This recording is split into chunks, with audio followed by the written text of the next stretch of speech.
Hi everyone, this is Steve Hargadon, and it's Tuesday, September 29th, and welcome to Conversations.net, where we explore the impact of the Internet on culture and society.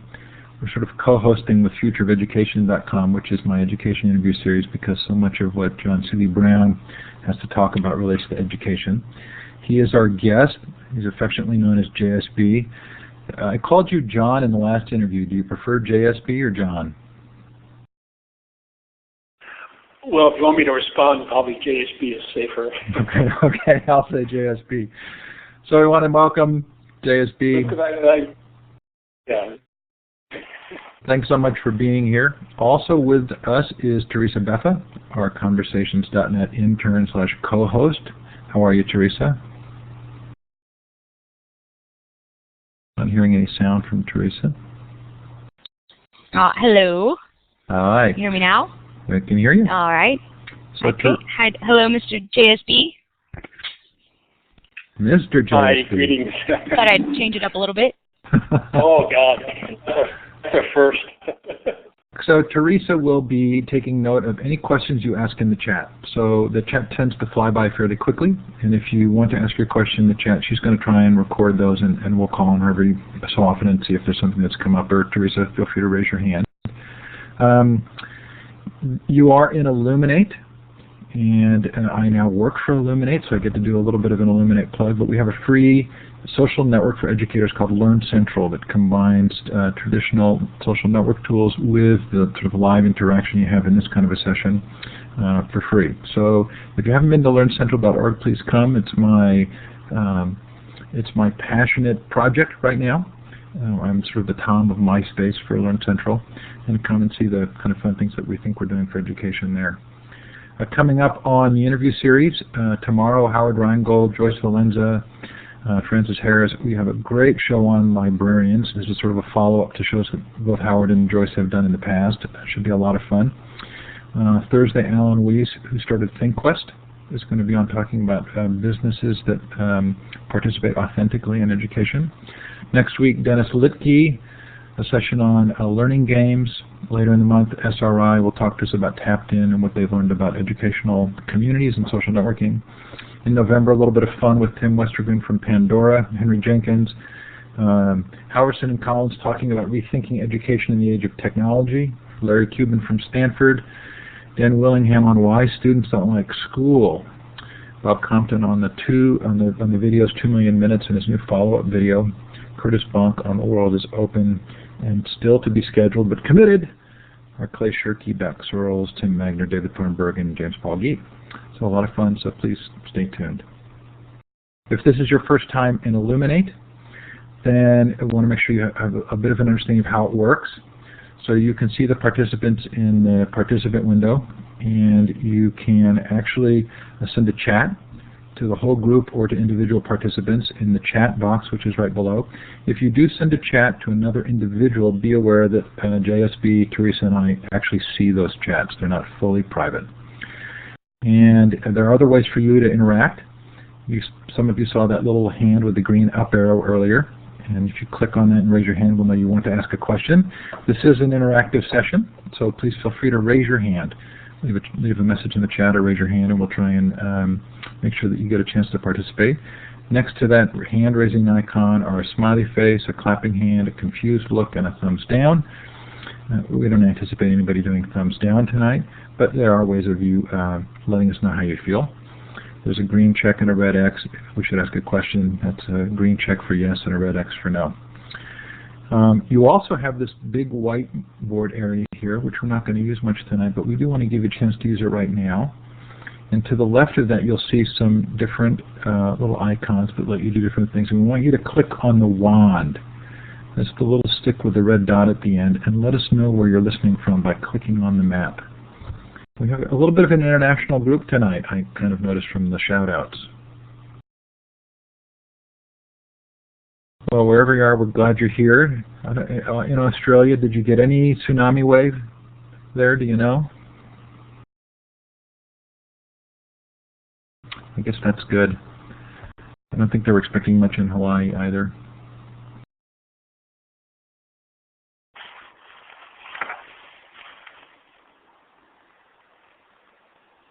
I bet the surface up. Well, so our guest tonight is John C.D. Brown, JSB. Thanks so much for being here again.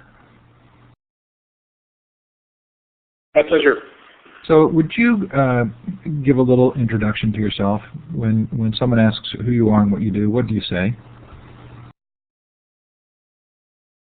Well, I just tell them my current title is Chief of Confusion, and that explains everything.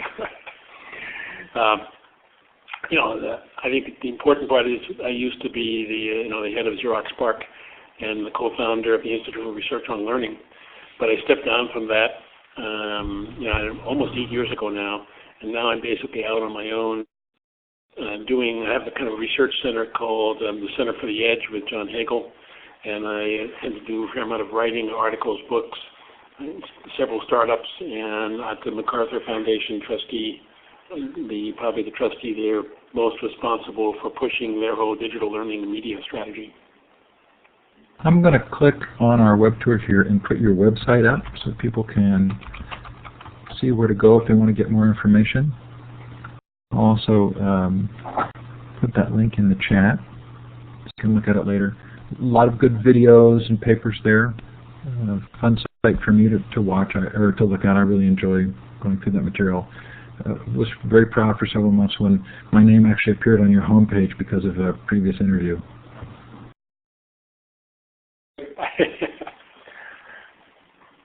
So we talked. It's almost been 2 years since we talked, and it was really fun for me to listen to portions of that interview again. How do you think things have changed in the last couple of years? Are we seeing things any differently than we did before? Are there still things we're not seeing? How have your impressions of what's taking place with the internet changed? Well, I think there have been a set of changes from just 2 years ago. As Gibson said, the future, I forget how he actually said it, but the future is very predictable. It's just unevenly spread around, so you just have to find the right places to look. That's not an exact quote. I think he said the future is already here. It's just not now, distributed evenly. Evenly. That sounds a bit more poetic than my brain-damaged way of remembering it. But yeah, I thought that 2 years ago, a lot of these ideas of digital media was out at the cutting edge, seemed like it was a bit far-fetched. And people still believed a great deal in schools as being the salvation of what we have to think about in the 21st century. And everybody was super paranoid about what China and India and Singapore is going to do to us. And I think now there's a slightly more balanced sense that you find, first of all, more interest in after-school programs than we ever did 2 years ago. There may be a balance of looking at informal learning versus formal learning. You can now actually bring up the idea that students might assess their own learning as a powerful tool for them to learn about themselves, whereas even 2 years ago that was considered a bit bizarre. And I think that there's a sense now that we can engage in so much more serious work connecting our passions to doing things. So, 2 or 3 years ago, I kind of made this very simple observation that in some ways, the 20th century, you kind of defined who you were by what you wore, what you owned, how much money you had. And the 21st century, now more and more, it was a bit premature, 2, 3, 4 years ago, you tend to define who you are to a large extent by what have you created and shared, and then other people actually built on. So it's not just a question of what you have created, but it's a question of what's been picked up and other people have added to it. And so, as you hear from Henry, Jenkins a lot, it's not that you write a blog, it's the fact that other people then do trackbacks, build on what you've said, and so on and so forth. So you start to, build an interpretive community and the co-creation of interpretation and creation. And I think that whole sense now is really caught on. 2, 3, or 4 years ago, that was, again, considered quite bizarre. And there's a wonderful, wonderful article by Andrew Sullivan in the Atlantic Monthly called Why Do I Blog? and that gives one of the most nuanced and kind of stories about why he blogs and what it has meant for him, and how this has become a fundamentally new learning milieu for him, and how now he can kind of put himself out on the edge, test ideas, but kind of be provisionally correct, and then honestly be able to hear the feedback. And through this type of interaction, he actually starts to dramatically change some of his points of view. So it's very hard to change a point of view today. But I think that we're getting new ways, new practices around social media. The media is not new, the practices are emerging that actually connect to others and self in a way that you start to transform your own ideas in a much more profound way than I've ever seen before.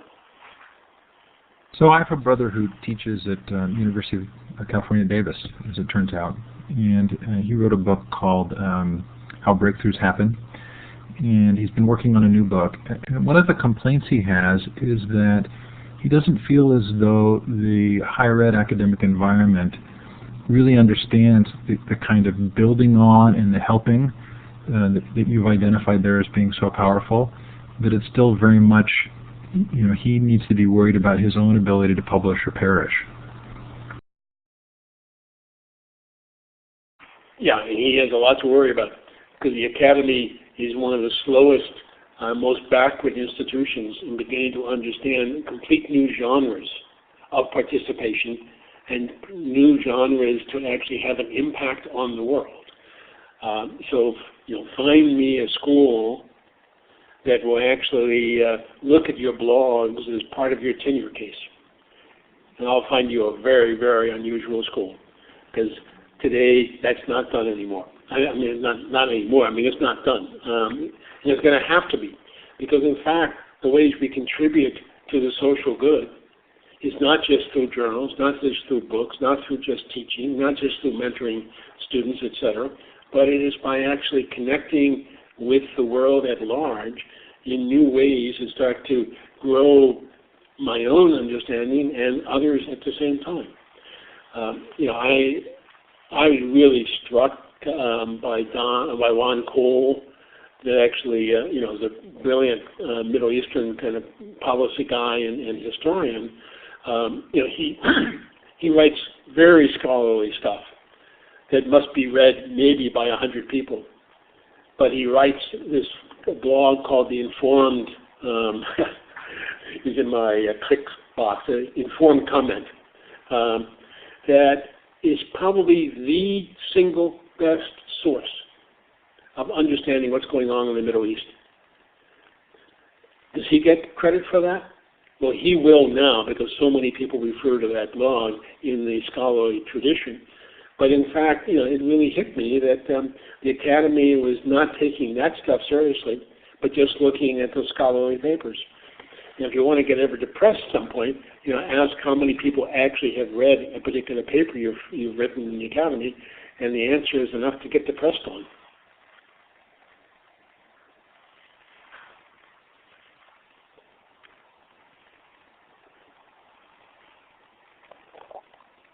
Are you still there?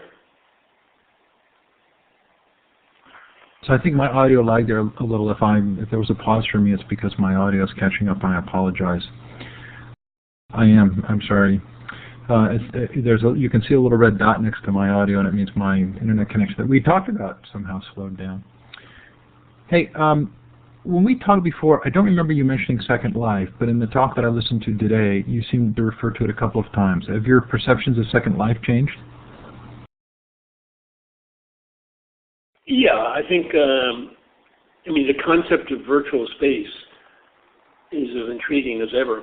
I think Second Life was the first attempt, and, it has some nice properties. I think that it had a personality when Corey was there and being kind of the CTO that captured the imagination of a lot of us. I'm not sure it's captured our imagination today. But nevertheless, the ability to hand group discussions with avatars sitting next to you. I mean, there is a sense of being there with each other. So, you know, maybe I talk about it less. I don't use it very much myself now. So I'm not sure I'd say it's quite as important as I used to think it was. But possibly because we have so many channels of communication that we can use that work out pretty well. We also didn't talk about, oh, I'm sorry, that's me back.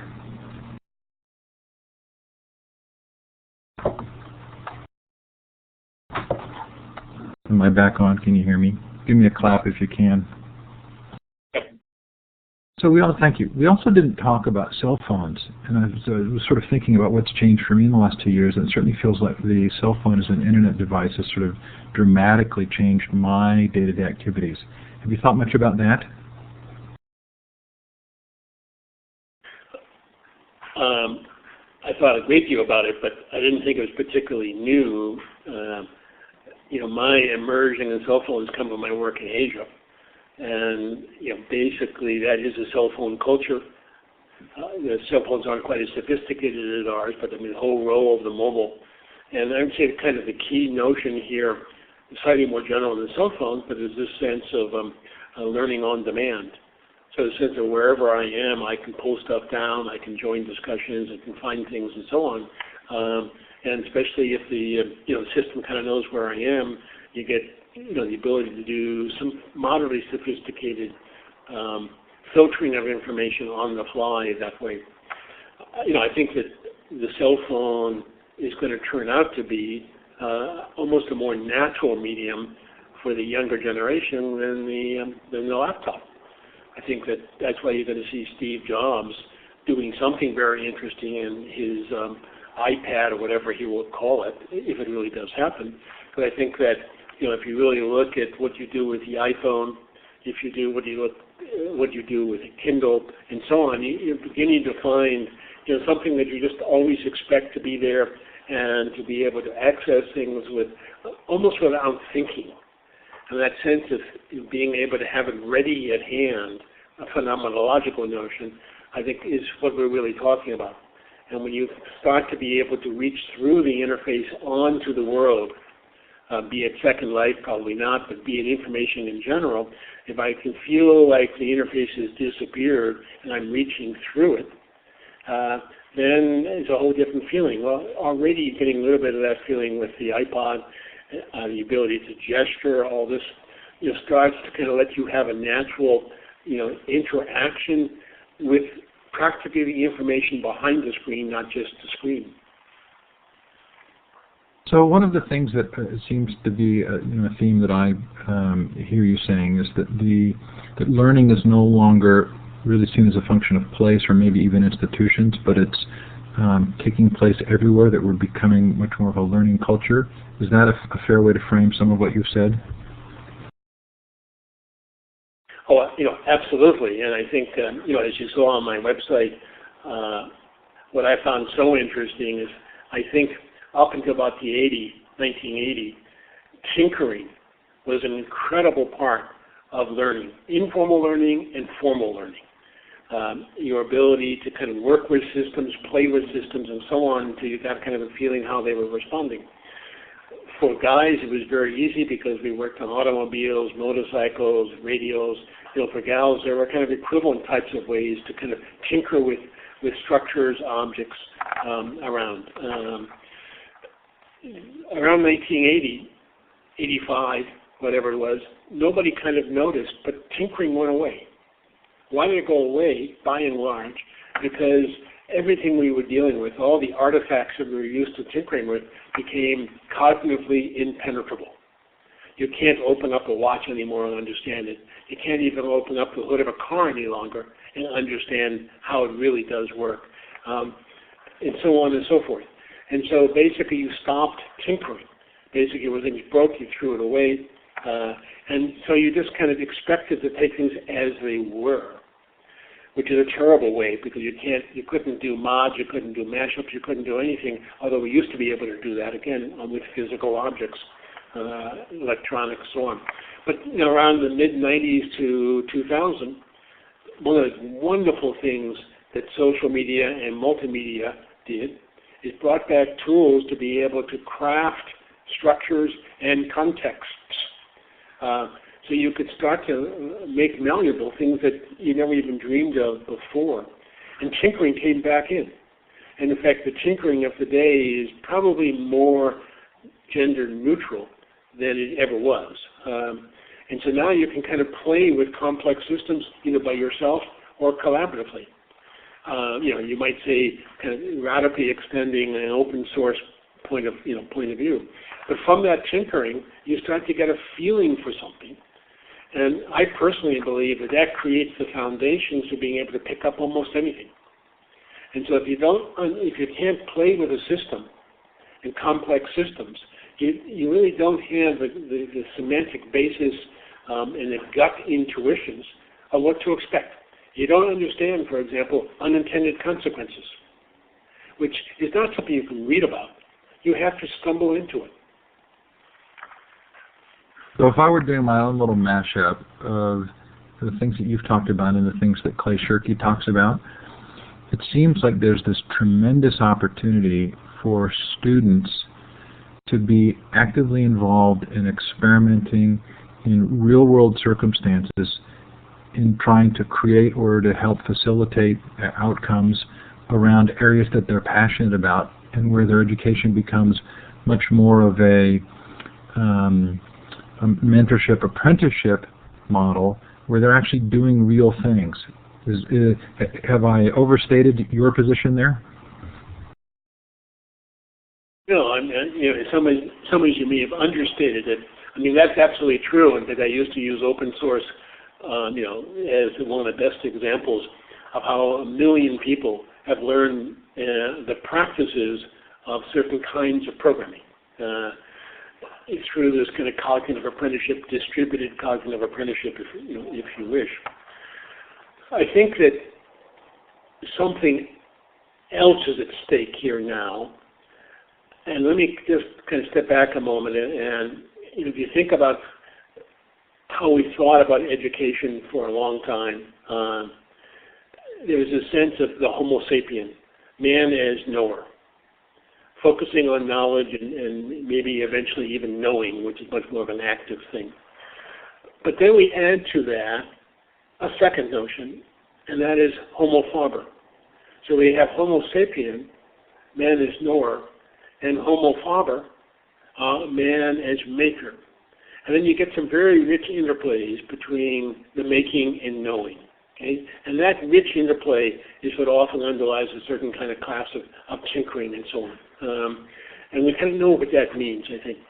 But I want to add a third element to make an equilateral triangle: Homo sapien, Homo faber, and Homo ludens, Ludens, which is man as player.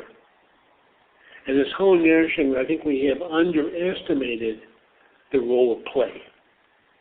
And I think that if you look at play as maybe the most fundamental thing we do, and we ever did, and that realizing that culture often emerges from games we play, et cetera, et cetera. I don't want to kind of argue that out, but I mean, there's a beautiful book by Huizinga that really develops this thesis in a very powerful way. But what happens when you start to play, think of it as kind of like solving a riddle. You play with something, and then not until the riddle snaps into place do you really have an understanding of what the components really are about. Or it's like creating an epiphany. And if you want to ask about single-shot learning, well, let me tell you, there's no one on this line or in this session that has ever forgotten an epiphany. But an epiphany is something that you've kind of played with something, often in your head. You played with poetry, with words, with images, or mechanical systems, and you're kind of juggling something, and then suddenly, whammo, everything fits together. And it's, my technical term, a wow-wow. And you say, by God, I never understood how that could be. And that's something that you take with you in life. And so it's a little bit more than tinkering, which tends out to be a little bit goal-directed, but also a little bit too constrained, as opposed to this notion of playing with ideas in your head until things just come together. I mean, you can play with ideas, you can play with things outside the head as well. But I think that there's activity here that in the kind of the industrial age and this overstressed quote-unquote knowledge age, where everybody's trying to be an overachiever, that the power of play has been really seriously pushed aside. And I think that we really miss something because of that. So one of the bright spots for me is to watch educators take advantage of the same long-tail phenomenon or the niche passion to develop something that they are passionate about. The example I like to use is a guy named Jim Bigley in Harrisburg, Pennsylvania, whose specialty is using technology to teach the Civil War. And he's developed, his own websites and all kinds of things around this. And his daughter's then done the same thing with Civil War sites. So is there a degree to which we need to be helping educators experience the same thing in their lives if they're going to be able to then help students do it? I mean, it's conceivable that what we're moving into is an era in which the educator, again, becomes more of an orchestrator. It may become more like a reference librarian in kind of a modern long-tail world to help you find and connect and to kind of coach you at times, and less as a didactic authority structure. In which case, when that happens, you're really kind of setting the stage for a new kind of lifelong learning, driven around productive inquiry, and in terms of learning in order to be able to join, going back to Jean Lave's classic work, and Etienne to some extent, that you learn in order to join a community of practice, from becoming a legitimate peripheral participant to a core participant. And this whole process, I think, is something that may happen better outside of schools, and you may start seeing libraries getting transformed to being able to do this kind of thing. But it comes back to the comment you and I made before we started the broadcast, having to do with the one-room schoolhouse. I mean, the one-room schoolhouse may turn out to be an extraordinarily interesting metaphor for what I would call back to the future. For the following reason: think what a teacher does in a one-room schoolhouse. Basically, the teacher becomes an orchestrator, a coach, a mentor, because you're not didactically teaching. You're creating the contexts. And the context you're creating is for kids of 1 year older to teach, for some of the time, kids 1 year younger, and vice versa. So basically, a participant in a one-room schoolhouse spends half their time teaching and half their time learning. And as we all know, it's not until you come to have to teach something you really learn it. And so they've turned a foible into a feature, turning every kid simultaneously into being a teacher and a learner. And I think that sense, if you can pull it off with today's power tools and the capabilities of the long tail, et cetera, you may just have solved the fundamental problem of lifelong learning in a rapidly changing world. So think about that a moment. In today's world, skills that you learn are apt to stay more or less current for maybe 5 to 10 years, probably closer to 5 years.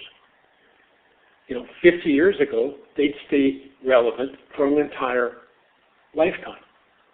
And so you viewed the school as a place to build stocks of assets called skills that then you could deploy after you leave. And the teacher's job was to predict what those skills should be You, of course, wouldn't understand that. And then you would absorb those skills and then go out to life to deploy them. This is a model that's really broken in a world that's completely unpredictable and rapidly changing. And so a whole new game is afoot here. And I think that this whole notion of simultaneously teaching and learning, peer-based evaluation, all these issues now are becoming so fundamental to what we have to consider as we move forward. So how do we envision that happening? Are we at a crisis point? Will we have so much learning that's so functional taking place outside of schools that will so quickly transcend what's being able to be done in traditional school environments that people will just stop going to school?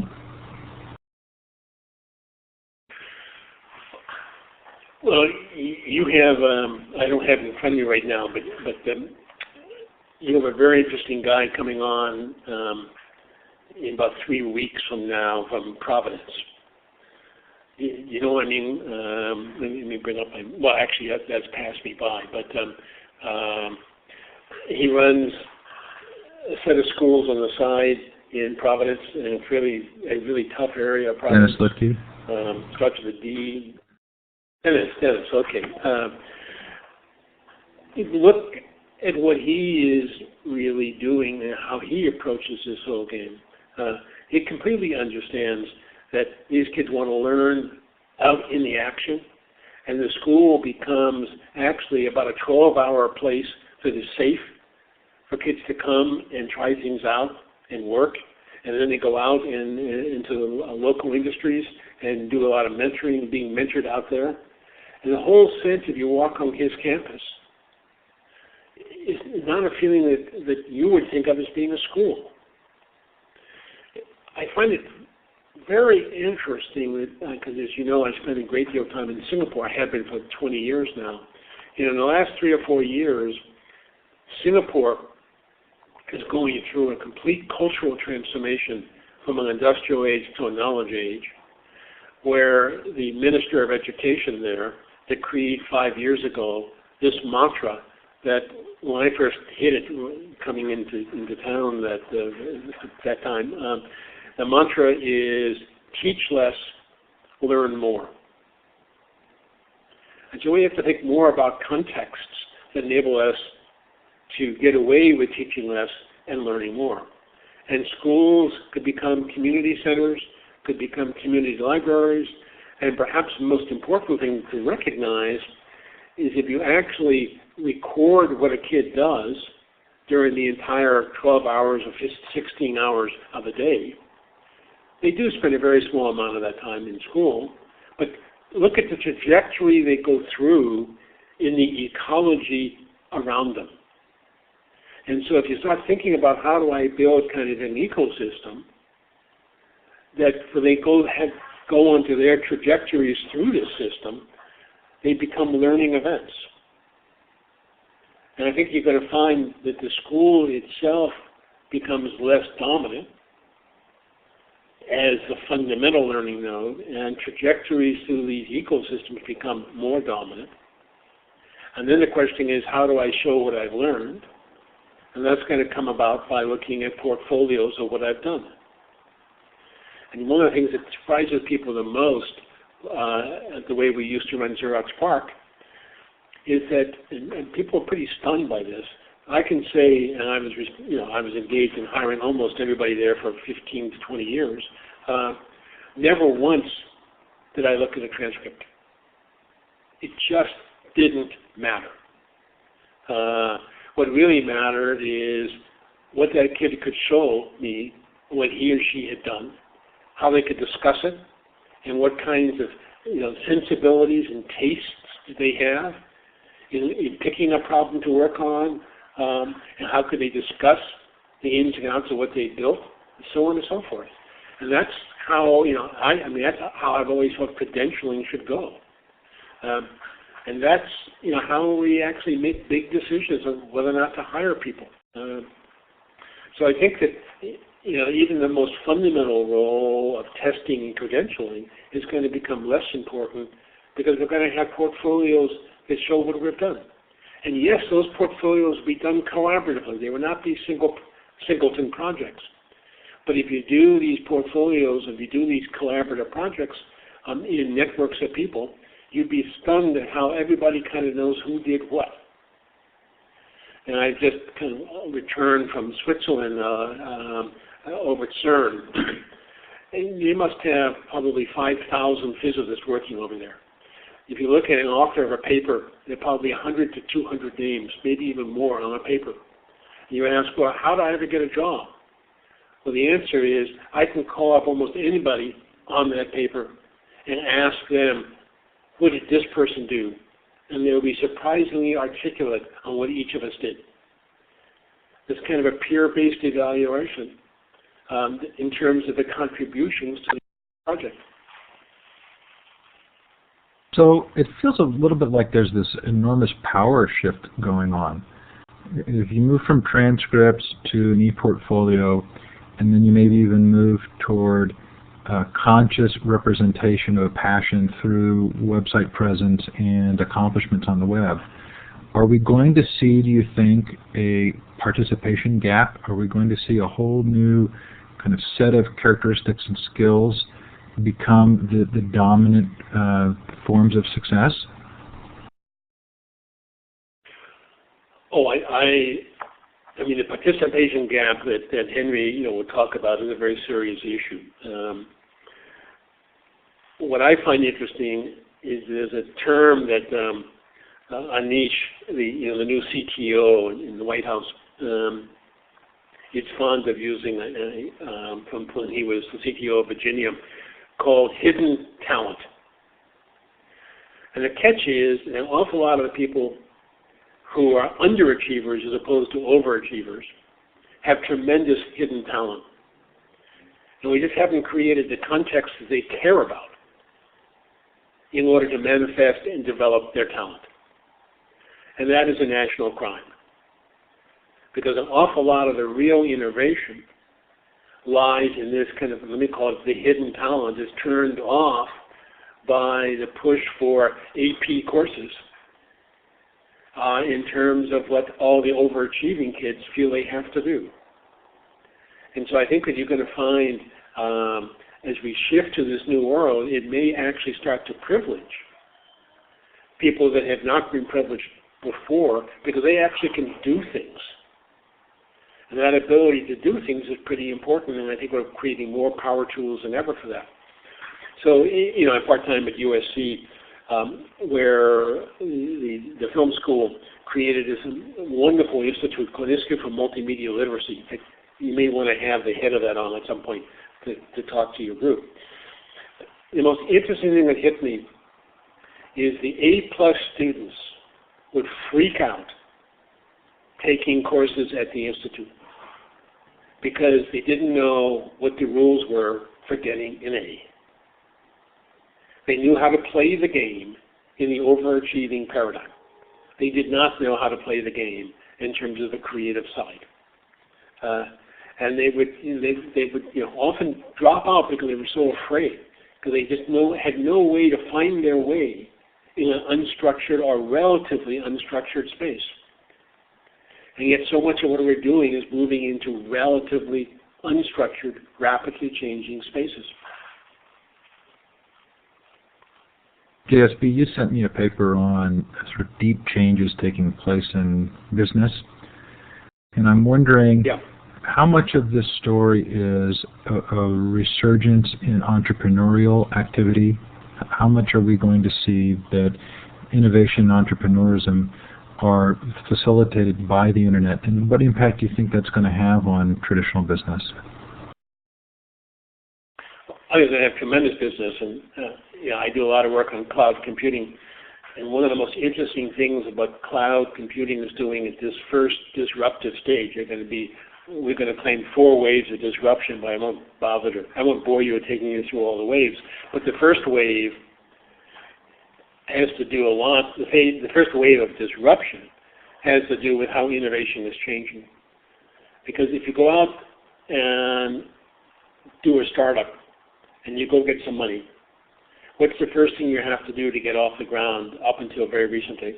You have to spend a lot of that money, which is very, very expensive money the first time you get money, because they take up a high percentage of your company, that you spend that money in building an infrastructure. And then that beautiful infrastructure that you spent $100,000 on, in terms of 5 servers and 20 servers maybe, 3 years from now is worth almost nothing. What do we do today is we go to the cloud, we don't own the infrastructure at all, and we just pay for what we actually use. So that lets us get going at a fraction of the cost it used to be. But furthermore, when you actually get an idea that catches on, goes viral, suddenly the cloud lets you dynamically expand virtually instantly.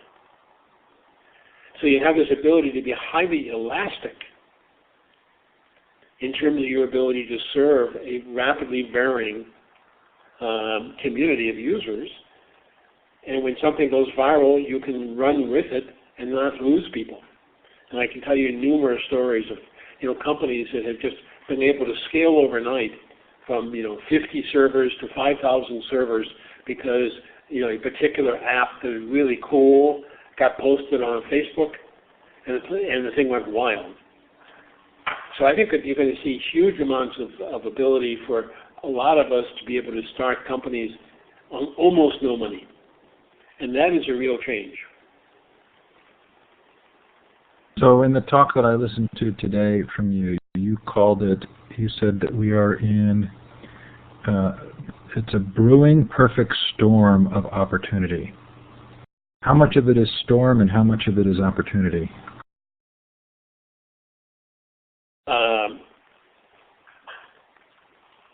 I would say,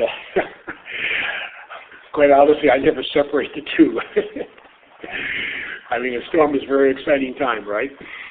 The real catch is you got to be able to find your bearings continuously and not expect things that you've done in the past to always be the things that are going to work today. And so, I like to say that the biggest obstacle to innovation today is your ability to unlearn as much as your ability to learn. Because you have to be able to break out of the ruts that you're in. Because those ruts define tunnel vision, and that tunnel vision keeps you from being able to see the world afresh. So I've watched this chat fly by, and I've maybe been able to see about 1/10 of the comments. Teresa, I'm guessing there have been a number of questions. Shall we, do you want to start reading a couple that have come through in the chat? And then those of you who would like to ask an audio question of JSB, please feel free to raise your hand. It's the little hand icon with the green up arrow at the bottom of your participant box, and we'll let you grab the mic and ask a question. Okay, I can go ahead and ask a few of them, or I guess we can start with whoever just raised their hand first. Why don't you ask one, and then we'll give Jenna the mic in just a minute. Okay, and Pedro had a couple questions, but his most recent one was regarding the portfolios, and there's a lot of people outside of education that will not know how to properly assess a student's learning portfolio. When you were talking about looking at transcripts, and I think what he's trying to ask is what are some guidelines for that? How can we be teaching that? Yeah, I mean, I think it's a very good question because in order to be able to assess what somebody knows, you have to be completely on top of what that knowledge domain is. That is the classical reason why we went into assessment and credentialing. I'm not sure that's true anymore in the following sense. First of all, if you look at what somebody has done, you can ask questions. And their ability to answer those questions in ways that make sense to you probably tells you more about that person than looking at a transcript. So, I find that, valuing people or evaluating people on their taste, their ability to communicate, their emotional intelligence, and what kinds of collaboration skills they've really picked up are probably more important in the business world than whether or not they got, A++ on their transcripts. So I actually find that the transcripts may be becoming increasingly misleading for the kinds of skills that most of us actually care about in terms of what it really takes to make breakthroughs in business. And I think we may be being misled by what we think that these transcripts actually represent. Teresa, why don't you queue up the next question? I've given Jenna the mic. Jenna, if you want to turn your microphone on, you do so down in the audio area. There's a large microphone button. There you go. Can you hear me? Yes. Okay. I have so many different questions that I'm going to try to squeeze two into one question. I came in a little late to this session, and I heard you talking about the role of blogs in academia and the fact that they're not taken into account in tenure decisions. And that leads to, and I know that you guys are going to have Halverson and Alan Collins on in a few weeks, but their recent books makes the argument that schools are too deeply entrenched in their structure to ever even make the smallest amount of change. And they kind of use new media technologies for really traditional purposes and like test prep and so on. And I'm sorry if you've already talked about this because, again, I came in late. But I'm wondering if you have a sense of whether the young academics and the young teachers who grew up working with blogs and things like that, if you think that there's a chance of them kind of changing the educational structure we have. I think two things are going to happen. I think that institutional change is now going to happen through the passion and engagement of the edge. Younger people coming in that now really understand what can be possible, and now maybe use social media to be able to bond and band it together to be able to kind of create movements. And I think that there's a lot more sophistication now in terms of how do you do what I might call mobilization 2.0. How do you mobilize a movement or change in terms of how social media can actually help you do that? So I think that there is a lot of opportunities going to happen. But I also think, if you go back, for example, one of the biggest changes I'm seeing right now in South Chicago is the after-school program has turned out to be so successful with kids who were considered incorrigible by the teachers in the normal academic program that once they began to see these kids coming back into class and engaging, asking questions and so on, they said, wow, whatever happened? This is a kid who's only slept through class up till now. What just happened, it didn't just happen, it developed over often a 2 or 3 month process that causes these kids now to be full participants and asking really interesting questions. So in a lot of ways it's a question of how do we work on the edge, and then how does the edge start to transform the core? And I think that you got to look at different ways to mobilize the edge and do it in a way that the core can begin to appreciate it. As we saw in this school system, which is probably not exactly an advanced, modern, progressive school system, but rather teachers really did care. And when they started to see students changing, because they did care about the students, they actually started to say, well, I got something to learn here. So I think that there's no bulletproof or silver bullet in this game. But I think that we have a lot more tools to express ourselves, to capture insights. These kids were all doing, computer music and designing electronic instruments to do that and so on and so forth, and just completely turned these kids on, and they became active participants. And the rest is now history, and that school is changing. Teresa, have you got another question from the chat? I do. And actually, I'd like to add on to Adrian's question comment. And I found a really interesting quote the other day, and I wanted to see what you thought about it. It's from Max Planck, and it's based from his quantum theory and Einstein, and specifically about the older view versus the younger view. And I think it really it's exactly what's happening right now.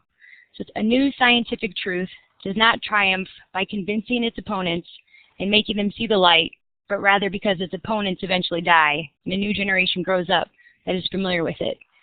And I think that ties nicely into my question and also Adrian's, which is that you've got this huge generation and knowledge gap between whether it's in school, your teacher and your student, or it's within a corporation between your upper management and your lower management.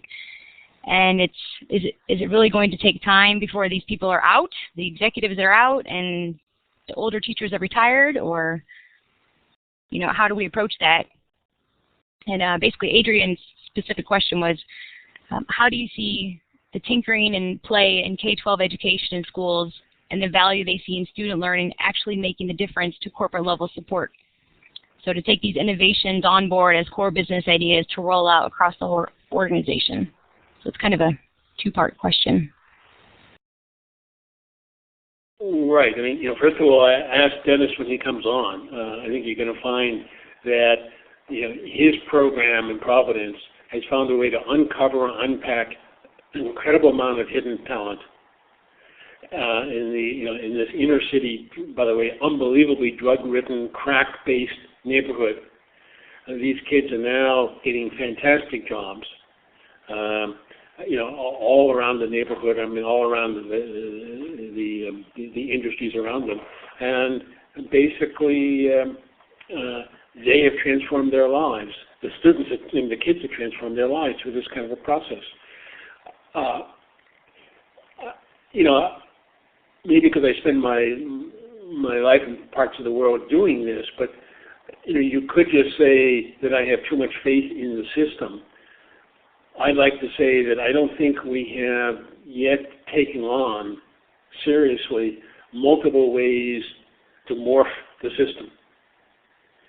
And I think that, screaming at somebody or, statements about, you never talk somebody through a change in religion. One of the questions is, how do you actually do, for example, get a place that does reverse mentoring. I've just come from one of the most bureaucratic organizations in the government, and we came out proposing that basically the top layer of that corporation, of that institution, actually take seriously reverse mentoring. What can they learn from the kids that are coming in from the edge right now? And so I think there are things that we can do that help us figure out how to move change and to accelerate change. Now, do I think it's simple? No. Yes, I think that an awful lot of the people who are kind of within 5 or 10 years of retirement say, screw it, I'm just going to cross my fingers and hope that I make it all the way through there, and so on. So I think that there's this is a tough game, but it's not necessarily the fact that it's just people at the top that bring about change. And one of the reasons I'm interested in social media is because I've seen very serious change be brought about by a very small number of people in very clever ways of using social media. So I've given the mic to Terry Smith. Terry, I don't know if you used the microphone before, but you click on the mic button down in the audio area. Hey, I got it. Can you hear me okay? Yes. All right.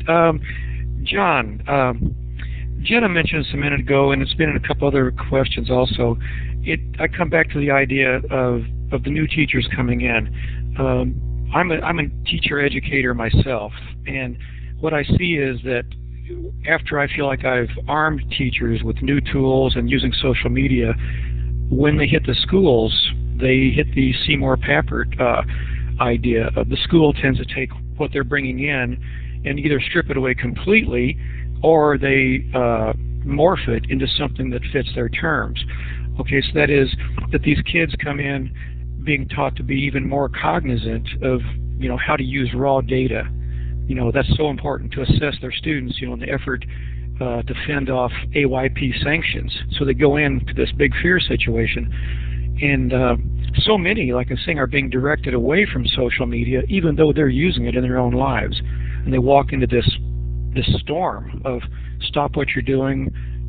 They'll be told, this is very important, we understand what you're saying, but we have the law and we have to get these test scores up, and then away we go. And everything you said tonight, I completely agree with. I am just so frustrated about getting it in place and getting more people actually doing it. And, you know, there are many ways to approach it. But so that's, I don't know if there's a question in there or not, but I'll just stop with that. Thanks. Well, I think there is a question. I mean, you know, one obvious question is, you know, what am I smoking?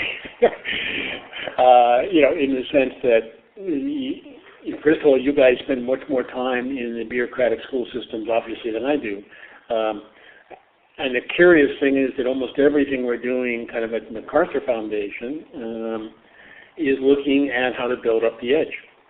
So there's stuff after school programs, they're in the community, they come, you know, revising the community library.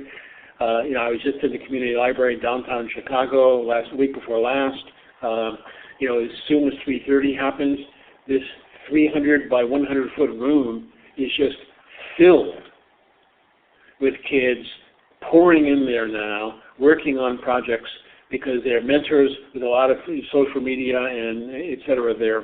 And the shocking thing about it is they've been tracking the number of actual books that these kids check out. And although everything is done with digital media, these kids are actually starting to check out more books than they ever have before. And so I think that, you know, from my point of view, and the whole purpose of Xerox PARC relative to Xerox, is saying, you know, we got to build up interesting alternatives on the edge, and let those really sing the praises, that people just get knocked over their head with the innovations that come out.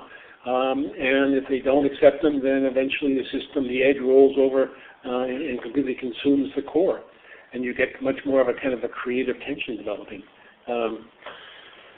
So, I mean, it's a, you know, if you ask me, do I really think schools are going to be the dominant place of learning in 20 years? I would say no. I don't think so at all. But, you know, I don't see them as being the dominant place of learning right now.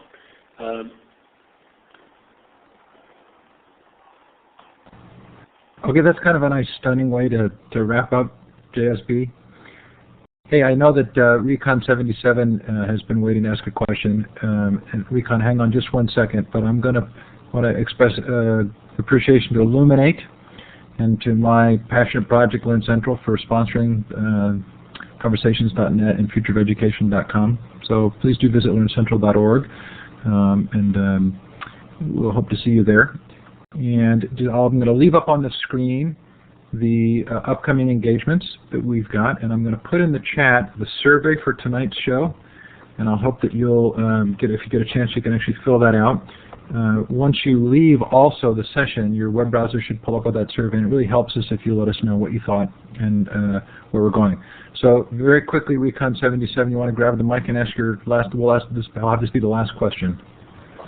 Yeah, I thought the last statement was interesting because I tend to agree that majority of learning is not happening in the schools, and I don't really have the faith in the system. But I guess my question was, he was talking about the edge. You were talking about the edge, and I'm wondering of some specific examples that you have of the edge making a big difference on the core. I don't know if that's a good question, but you know, an example maybe from real life of the social network. Well, you know, perhaps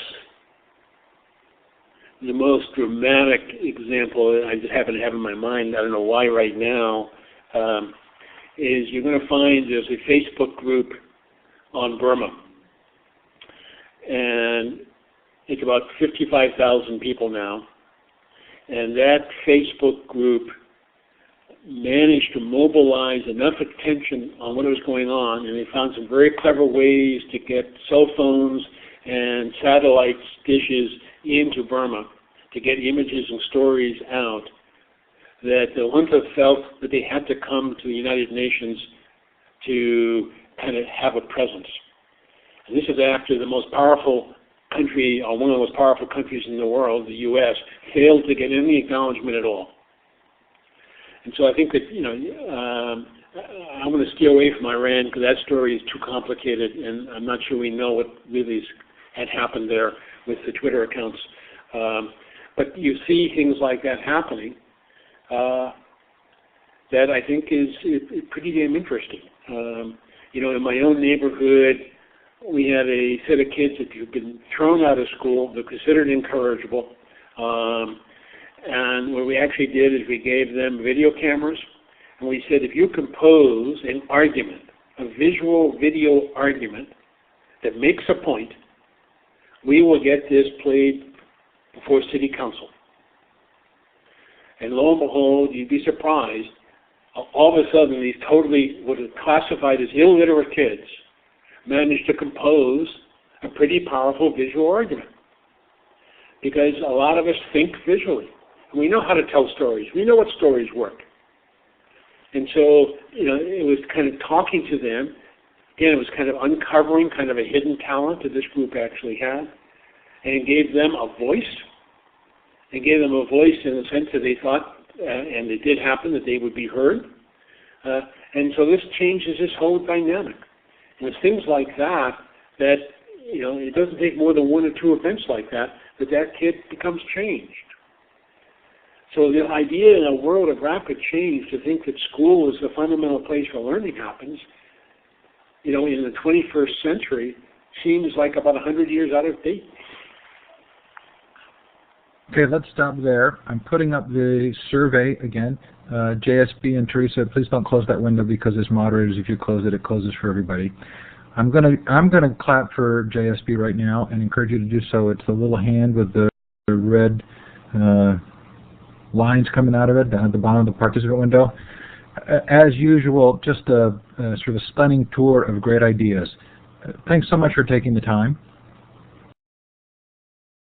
And thank you. Very interesting set of questions coming up and interesting commentary as well. Now that I have a chance to look through the window. Very good. For those of you who are interested, the chat log will be posted along with the actual recordings of tonight's event. Thanks for coming tonight. Thanks to Illuminate. Thanks to JSB for all that you do. In addition to being here with us tonight, please do look at his website. Lots of amazing material, well worth looking at. And we do appreciate your being here and appreciate everybody coming tonight. So thanks, JSB. Righto. Thank you. Okay, so I will leave the chat open for about 5 minutes so you can finish up any conversations. Please do fill out the survey. It will pull up as well when you close the session. And then in about 5 minutes, I actually have to kick everybody out of the pool for the recording to process. Thanks for coming tonight, and please do join us again on conversations.net and futureofeducation.com.